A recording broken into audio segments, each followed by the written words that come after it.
ibalik nila yung pondo niyan, ipagawa uli. Ang kakapal ng mukha nila, sa sarap na buhay nila, 2 beses na akong inaatake dahil dyan sa banga na yan. So baka sa pangatlo, patay na ako. Hindi ko naabutan, makita na gumanda yan, daan na yan, yung ilog na yan.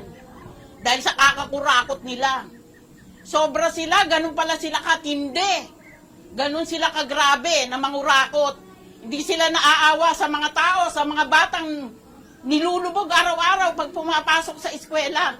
Hindi sila naaawa hanggang liig. Naglalakad sa karsada dito para lang makapasok. Tapos sila nagpapasarap. Binubulsa ang kaba ng bayan. Wala silang awa sa mga estudyante. Ako sobrang galit ko talaga. Sobrang hirap na inaabot ng mga pamangkin ko. Dahil sa mga ginawa nila. Tuwing ika-4 na taon dati, ngayon araw-araw na ginawa ng Diyos. Ba't hindi ka maiiyak?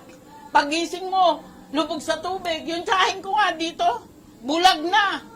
Araw-araw nakababad sa tubig. Dati hindi siya inaabot. Ngayon, higaan na lang niya. Ang nakalitaw, tinaas pa na ganyang kataas.